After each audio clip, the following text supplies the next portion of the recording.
What's up, everybody? Welcome back to the YouTube channel. I hope you're well. I hope things are good. We're back in for another episode of The Time Is Now. We are talking about when you should be making changes in your deficit. This goes for mini cuts. This goes for competitions. We're going to talk about all the things that you need to consider when you're making a change. Do you take away from food? Do you add cardio? Do you add steps? And what should you be keeping in mind when you're making these changes? That's what we're going to talk about today. So I've just sat down. I've had 50 grams of baby rice because we're at baby rice period of time in prep, because baby rice is rice for babies that volumizes. Like, what are you laughing at? You didn't think baby rice is for babies? Because baby rice volumizes like no man's business. You can just keep putting water in and mixing it up. And that was it. Got me intro as normal. And we're going to go and meet Andy at the gym, who's going to do a cool little edit for you guys at the gym. And we're going to talk about the rest of the video. Let's go.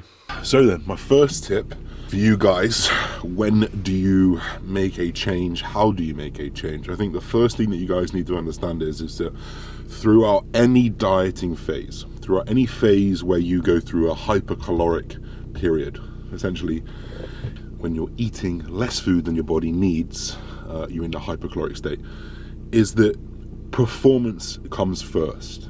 Your ability to perform dictates what that weight loss is. You know, if you just stop training and you go into a deficit, you lose fat and muscle. If you keep training really, really hard, then yeah, you're going to keep more muscle. But if you dictate your whole day to manage that training window, you're going to have an even better chance at retaining that muscle. So for me, my first thing of what you should do before changing anything is set up your day to maximize your success of that training window. That means you have your carbohydrates before you train. That means you have your intra workout while you're training. That means that you have your biggest bolus of carbohydrates post workout to take advantage of that upregulation of GLT4. Those of you guys who saw my full day of eating video a few videos back, that whole day is set up to maximize training and performance. So that's exactly what we're doing. And in that, my first tip of where you should take away food, or when you should take away food. So having said that, my first tip for you guys is going to be take your food down. The first thing that you guys are going to do in a deficit is going to be take your food down, because you've been in a surplus. You should have been in a big surplus. You should have had lots of calories, very high up, very high calories. I was on 5,500 calories. Immediately drop your food, because there's no doubt you're having some GI stress. There's no doubt you're having a lot of food, that your digestion hasn't had a break for a while. So your first port of call is always to take food away. And we're going to go on to the second port of call, the third port of call, as we go through the video. So the first thing that you guys are going to do in a deficit is take away food, because obviously you've been bulking for a while. You probably just want to eat less for a while. You probably don't want to be hungry for a while. You probably want to be hungry for a while. And that's been where I've been for the last 3 or 4 weeks, is I've been trying to feel hungry. Now I'm really, really hungry the last couple of weeks. Okay, we're in a good place. This will be a perfect place to call my mini cut if I was doing a mini cut, because I'm really hungry.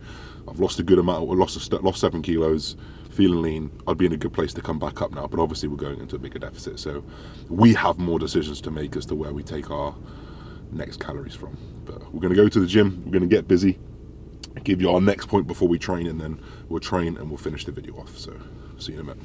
So before we jump into this pull workout, we will talk about the next step. Now obviously you've got your first step of that, any mini cut, any deficit phase, any dieting phase. You're going to pull off a lot of calories. We know that's going to happen. The next thing that you probably weren't tracking, or probably weren't taking as much attention to, is things like steps, your basic output per day. Things like, were you doing any cardio? You know, probably not at the peak of an off season. Maybe you should be, but most people probably aren't. I wasn't, that's for sure.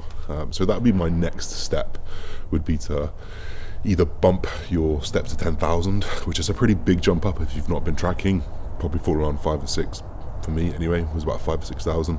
So a good 4,000 steps increase really made me go out and have to walk a little bit more. And then I'd probably add cardio as well. You know, I think that there's no reason why you can't bring cardio in early, because if anything, once you reach your desired level of leanness, you can take it out later down the line. So for me, it's never really an issue. Now, we've got that as our next step, but the question is now, how do you get from first step to the second step? When should you make that decision? Now, for me, you've got to consider your time frame, of course. If you've got 16 weeks and you've got a lot of body fat to lose, you're probably going to be making those decisions a little bit more frequently. Maybe every week, maybe every couple of weeks, but you should have a desired rate of loss. So for me, it's about 1 kilo a week, maybe just above. If you are under that desired rate of loss, you know you need to increase your deficit somewhere. So that either comes from one or the other. So for me, if your first week's you're 100 kilo, you go to 98 kilos the next week, you don't need to make a change. And then maybe next week, you're 97.5, so you've lost a bit, but we haven't met that kilo. That's when you'd go to step 2. So, if you're under that desired rate of loss, I'd be making a change with a time frame. If you've got less time frame, you can make these decisions a little bit slower. So, point 3, rambled on, let's get into the workout.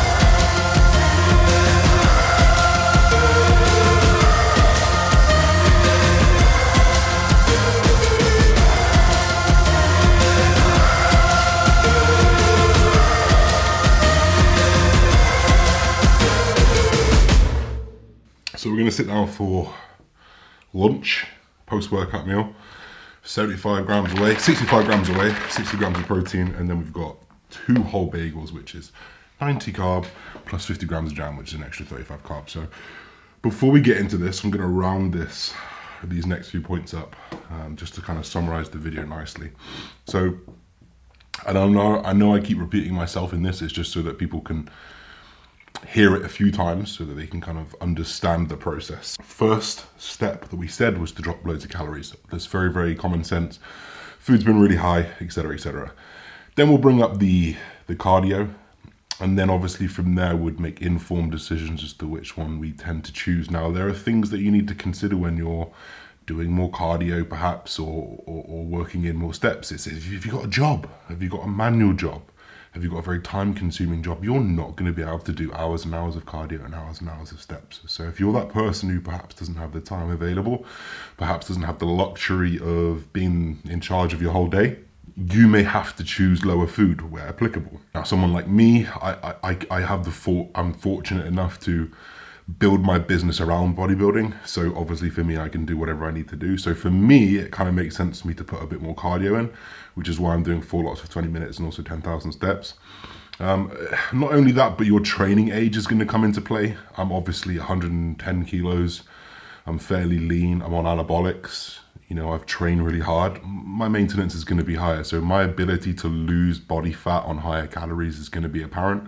People who perhaps haven't been lean before, people who perhaps have a lot of body fat to lose, people who perhaps don't train as hard as I do, for example, you guys may have to dig a little bit deeper. So you can't take what pros do or what I do as gospel, as in like, oh, Josh took 1,000 calories down, I'm going to take 1,000 calories down. It has to be very relative to you and that rate of loss that you're trying to achieve. So just consider those things. There's plenty of things that you can take from that. You've got the first 2 actionable points, which can start you off, and then from there you're gonna take off or take off food or add cardio in and just manipulate your way down, but just in control of everything and focusing on performance. We're gonna eat this, and you guys are gonna be ashamed, but this is how I do my bagels, right? So you've got half the bagel done, you just fold it over, and it's like a little jam donut. Perfect. We'll catch up with you in the video. Alright guys, to wrap up the video, I just want to bring all that into a summary. A lot of this, depending on your goal, is going to depend how serious you are about this cut. And if you set up your day to maximize that performance, it's going to be a little bit indifferent as to how much you impact things. For example, if you're doing 4 lots of 20 minutes of cardio, pushing that to 4 lots of 30 minutes is not a huge impact. It's more just the sustained over time that builds the fatigue into you. So it's not necessarily you do cardio, it takes away from performance. So don't be afraid of cardio, don't be afraid of putting your calories lower.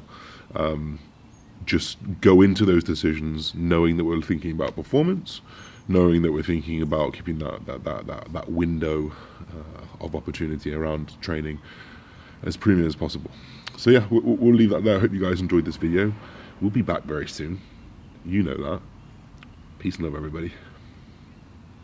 13 weeks out, 14 weeks out. Let's go.